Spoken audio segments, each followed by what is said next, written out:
When I attended my sister's wedding, I was shocked to find that my assigned seat was not even in the reception hall, but out in the hallway. My mother-in-law smirked and snidely commented, "Only close family get the table." To make matters worse, there wasn't even a place card for me. My sister giggled cruelly and said, "Guess you don't count." Humiliated but determined not to tolerate the disrespect, I calmly stood up, took my gift off the gift table, and announced loudly, "Then I'm leaving." My sister's face went pale instantly, and she cried out, "Wait," as I walked away without looking back. My name's Alex, and I'm 28. If you'd asked me a month ago, I would have said my family was just a little dysfunctional like most families. You know, the usual passive-aggressive comments at Thanksgiving, my mom playing favorites with my younger sister, Emily, and my dad being clueless about almost everything. Annoying? Sure. Unbearable? Not really. But then Emily's wedding happened, and I realized something. My family doesn't just have favorites, they have a main character. Spoiler alert, it's not me. A little background. Emily's 25, and saying she's been treated like royalty her entire life is an understatement. This is the girl who threw a fit at 16 because my parents got me a used car, and she wanted a brand new one when she turned 16. And guess what? She got it. She's the golden child, the princess who can do no wrong, even when she's, well, very wrong. As for me, I was the older sibling who had to set a good example, which basically meant doing everything right and getting zero recognition. If I got a B on a test, my mom would say, "Alex, you're capable of more." Meanwhile, if Emily passed with AC, they'd throw a party with balloons and cake. Anyway, I knew going into Emily's wedding, I wasn't going to be the center of attention. Obviously, it was her day, and I was just there to be a supportive sibling, smile for the photos, and get through the day without causing any drama. But what I didn't expect, what I couldn't have predicted, was how far they go to make sure I knew exactly where I stood in this family. The warning signs started early. First, I found out I wasn't in the wedding party. Fine, whatever. Not everyone has siblings as bridesmaids or groomsmen. Then, I found out that Emily's childhood best friend, her coworker, and her fiancé's cousin's girlfriend were all in the wedding party. Okay, that stung a little, but maybe she just wanted to keep things fresh. Then came the seating chart. Now, I didn't expect to sit at the head table. That's reserved for the couple and their wedding party. But I thought I'd at least be seated with our family, the people I've shared DNA and holidays with my whole life. Nope. When I arrived at the venue and picked up my place card, I noticed something weird. My name wasn't with my parents, my aunts, or my cousins. In fact, my name wasn't even on the seating chart at all. I had to ask someone where I was supposed to sit. A wedding planner checked the list and gave me the most uncomfortable smile I've ever seen. "Oh, Alex, you're right here," she said, pointing. I looked, and that's when I saw it. My seat wasn't in the ballroom, where the chandeliers sparkled and the fancy tables were set up. It was outside the ballroom by the coat rack. At first, I thought it was a mistake. Maybe they ran out of chairs or had to move things around. But no, that was my assigned seat. A lonely table in the hallway, just me and the faint smell of mothballs from the coats. I turned to the wedding planner, still in disbelief. "You're kidding, right?" She looked uncomfortable. "I'm really sorry, but this is where you've been assigned." Assigned like a prisoner to a cell block. I wasn't even mad at that point. I was too confused. Was this some kind of weird joke or a bizarre wedding tradition I'd never heard of? I needed answers, and I knew exactly who to ask. I found Emily near the bridal suite, glowing in the bride spotlight, surrounded by her friends and our mom, who was busy fawning over her dress. Emily saw me and gave me the fakest smile I've ever seen. "Oh, hey, you made it," she said. I held up my place card. "Quick question, why isn't my seat in the reception hall?" She blinked and giggled. "Oh, that? Yeah, we had to move a few things around last minute." I stood there, confused. "So I just happened to get moved to the hallway." Emily shrugged, acting like it was no big deal. "Well, we had to prioritize close family at the main tables." I blinked. "I'm close family." That's when my mom, who'd been pretending not to listen, chimed in with her sugary, sweet voice. "Now, Alex, don't make a scene. It's Emily's special day." I wasn't trying to make a scene. I was just asking why I was sitting with the coats. Then Emily dropped the line that made this the worst wedding I've ever attended. "Well, you kind of aren't really immediate family anymore." I stared at her, trying to process what that meant. She shrugged again, adjusting her veil like this conversation bored her. "You moved out years ago, you don't come around much, and like, you're not married or anything. It's just different now." At that moment, I felt something settle in my chest. It wasn't just anger, it was something colder, heavier. I wasn't immediate family anymore because I had the audacity to grow up and live my own life, and because I wasn't married. Before I could say anything, another voice interrupted. I turned and saw Emily's mother-in-law walking up. I didn't know her well, but as soon as she approached, I knew exactly what kind of person she was, the type who thrived on drama. She gave me a smirk. "Oh, you're Alex?" she said. I was wondering who that seat belonged to. I forced a tight smile. "Yep, that's me. The sibling who apparently doesn't count." Emily's mother-in-law chuckled, sizing me up with a look of mocking sympathy. "Well, you know how weddings are. Only the most important people get the best spots. That's when it clicked. This wasn't just Emily's doing. Her new mother-in-law was loving this. And suddenly, everything made sense. This wasn't a seating mix-up or bad planning. It was intentional. And that's when something inside me shifted. I wasn't about to sit quietly through this wedding, and I definitely wasn't leaving without making my point. I took a slow breath, my fingers tightening around the place card still in my hand. All right, if this was how they wanted to play it, fine. But they forgot one thing. I grew up with Emily. I knew her secrets. I knew all the things she whispered behind people's backs. And most importantly, I knew how much she couldn't stand her new mother-in-law. She'd been sweet as pie to her face, all smiles and charm. But behind closed doors, it was a different story. And right now, I had an audience. I turned toward Emily's mother-in-law, plastering on my best fake, sympathetic smile. You know, it's funny, I began. Just the other day, Emily was stressing about the seating arrangements. Emily, who had been staring at her nails, suddenly went stiff. She raised an eyebrow. I kept my voice casual. Yeah, she was really worried. She didn't want certain people sitting too close to the head table, I said, letting the words hang in the air. Then, I leaned in just a little, like I was about to let her in on a juicy secret. She was worried about her wedding photos being ruined by... What was it again, Emily? I turned to her with a tilted head. All right, someone's tacky dress. A hush fell over the group. My smirk grew wider. Excuse me? Emily's face turned pale. Alex, but I wasn't done. Oh, and don't forget the speeches, I added. You were freaking out over that too, weren't you? I believe your exact words were. If she gives a speech, I swear I'll lose my mind. She's so embarrassing. She'll probably make it all about herself.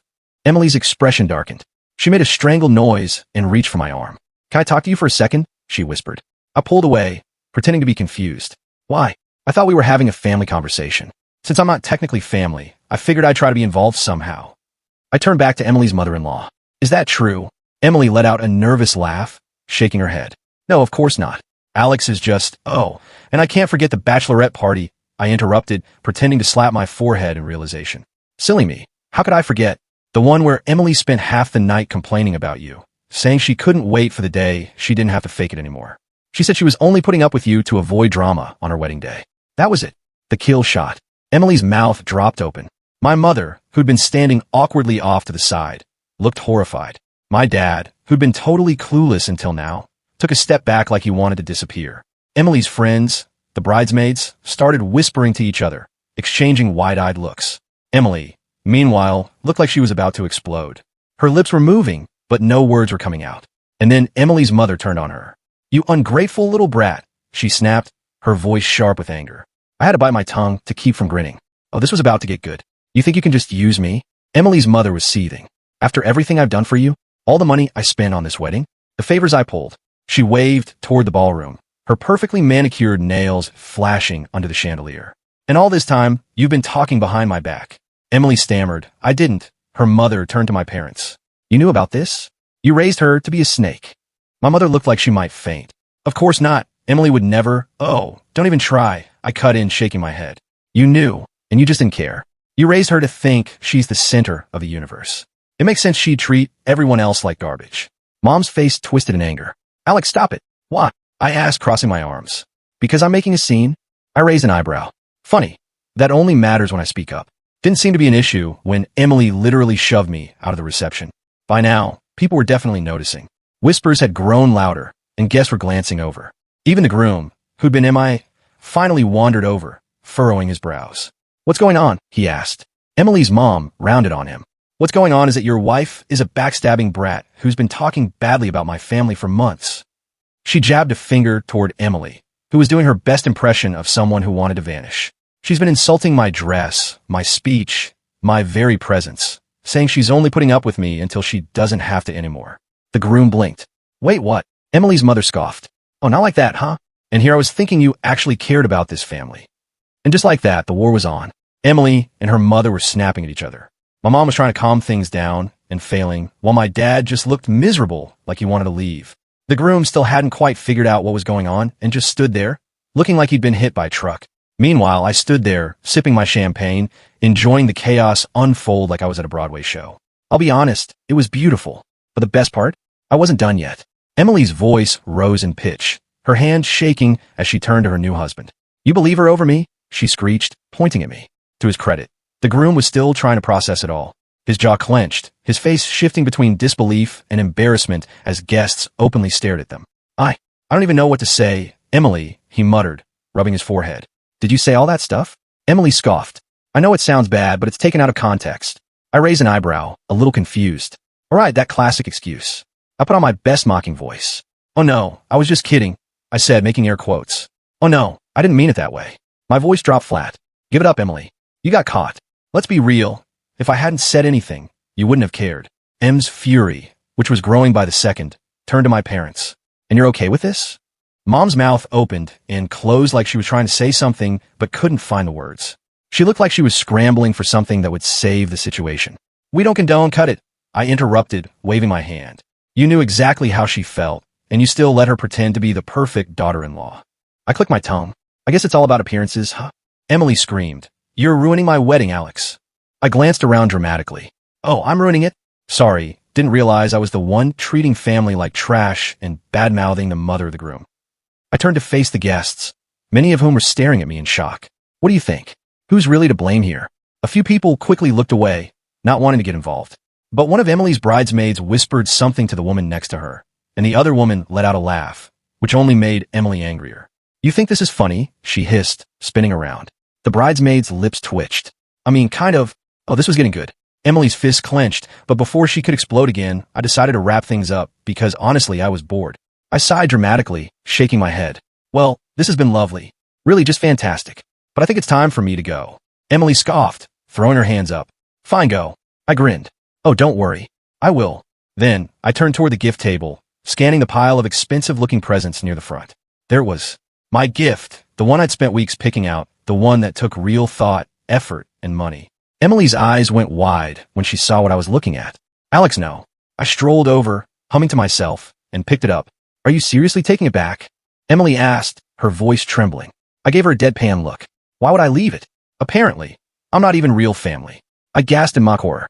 Oh my God, what if I accidentally contaminated it with my servant germs? I clutched my chest dramatically. Wouldn't want to ruin your perfect married life. Emily's face turned bright red. You're such a child. I shrugged, holding the box under one arm. Maybe, but at least I'm not a fake, two-faced brat who pretends to be sweet while talking bad about people behind their backs. I turned back to Emily, whose fury still hadn't cooled. Hey Mel, good luck with this one. I'll give it a year. She actually laughed, which only made Emily screech. I spun on my heel and headed for the exit. The tension behind me was thick enough to cut with a knife.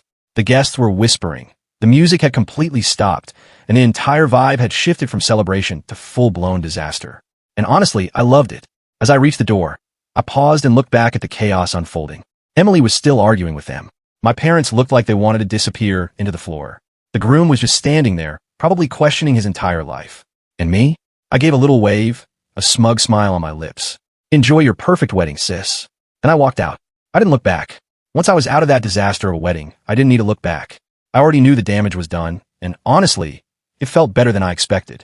The moment the door shut behind me, I let out a slow breath and adjusted the weight of the wedding gift under my arm. Petty? Maybe. Satisfying? Absolutely. I drove home in silence, letting the night settle around me. My mind replayed every detail of what had just gone down. My sister's screaming, Mom's panicked face, Dad's silence, and M's absolute rage. It was all perfect, but I knew the fallout was just starting. And I was right. The next morning, my phone was flooded with calls, texts, and missed voicemails. It was like my entire family suddenly remembered I existed. My mom had left 7 voicemails, her voice switching between pleading desperation and pure fury. Alex, what were you thinking? You humiliated your sister on the biggest day of her life. Call me back now. Alex, honey, please. We can talk about this. Just come over. Let's work this out. That was the most immature, selfish thing. I've never seen anything like this before. I hope you're happy. I hope you enjoyed wrecking your sister's wedding. Oh, I did. Mom, I really did. But my sister's messages? Even better. It's over between us. How could you do this? You ruined everything. I can't even look at my wedding photos because of you. You took back your gift? Are you serious? What kind of person does that? I hate you. I really hate you. I smirked as I scrolled through her messages, sipping my coffee. If Emily thought a few angry texts were going to make me feel guilty, she didn't know me at all. But what really caught my attention was the message from my dad. Unlike Mom and Emily, he wasn't sending insults or demanding an apology. His message was short and simple. Call me when you have a moment. I hesitated before dialing his number. Dad wasn't the type to get involved in drama. He usually let Mom and Emily take control while he stayed on the sidelines. The fact that he was reaching out meant something big had happened. He picked up after 2 rings. Hey, Al. Dad said, a long pause following. Then he sighed. Why would you do this? I snorted. Wasn't my fault. They lit the fuse. He sighed again, and for a moment, I thought he was about to lecture me. But then he chuckled, low and almost tired. Yeah, they kind of did that. I was caught off guard. Wait, you agree with me? I didn't say that, he replied, his tone quieter. But I saw what happened, and I saw how Mom and Emily treated you. It wasn't right. I leaned back in my chair. So, you're the only one not blaming me? Another pause. Not the only one. It turned out the wedding didn't go back to normal after I left. The damage was done. Emily completely lost it after I exposed her. She publicly tore into her in front of everyone, demanding to know if what I said was true. Emily, being Emily, tried to lie, tried to act innocent. But apparently, Mom had already suspected something was off. My little revelation? That was the final straw. By the time the reception ended, Mom had almost disowned Emily. And the groom? He was furious. He thought he and Emily's mom had a great relationship. He had no idea Emily had been trashing her behind her back. Finding out in front of everyone? Yeah, not ideal for a brand new marriage. According to Dad, he and Emily had a massive argument that night. Maybe we should rethink this marriage kind of argument. And of course, my parents got caught in the middle of it. Mom tried to fix things, but Mom wasn't having it. She blamed Mom for raising a spoiled brat and flat out told her she didn't want Emily anywhere near her family anymore. Complete fallout. So what's the situation now? I asked, genuinely curious. Dad sighed. Emily, she's not handling it well. I roll my eyes. Shocker. She blames you for everything. She thinks if you hadn't said anything, none of this would have happened. I couldn't help but laugh. Oh, of course she does. God forbid she take responsibility for her own actions. Dad was quiet for a moment before saying, she wants you to apologize. I almost choked on my coffee. Apologize? She thinks that's the only way to fix things. He nodded. She thinks if you take the blame, maybe Mom will forgive her and things can go back to normal. I laughed again. Yeah, that's not happening. Dad sighed. I figured. And honestly, I don't think you should either. That made me pause. Wait, seriously? I told you, Alex, he said softly. I saw what happened. And honestly, maybe it's about time someone called her out. That meant more to me than I was willing to admit. So what now? Dad sighed again. Mom's still trying to patch things up with Emily, but I don't think it's going to work. Mom's furious. The groom is barely speaking to Emily. And as for Emily, he hesitated. Well, she's a mess. Good. I didn't say it out loud, but I wasn't going to lie to myself about how I felt. My sister had spent years making me feel like I didn't matter, like I wasn't enough, like I didn't belong. And now she was facing the consequences of her own actions. It was about time. Dad continued. I just thought you should know what's going on. Mom will probably try calling you again. She can try, I said, shrugging. I'm not answering. Dad let out a short laugh. Can't say I blame you. And that was that. It's been a few weeks since the wedding, and honestly, I haven't spoken to my sister since. She still refuses to take responsibility, still blames me for everything, and still expects me to fix it. But I won't. I don't regret what I did. If anything, I'm proud of it. As for the marriage, let's just say I wouldn't be surprised if it doesn't last. So what do you guys think? Was I too petty? Should I have just gone along with it? Or did my sister get exactly what she deserved?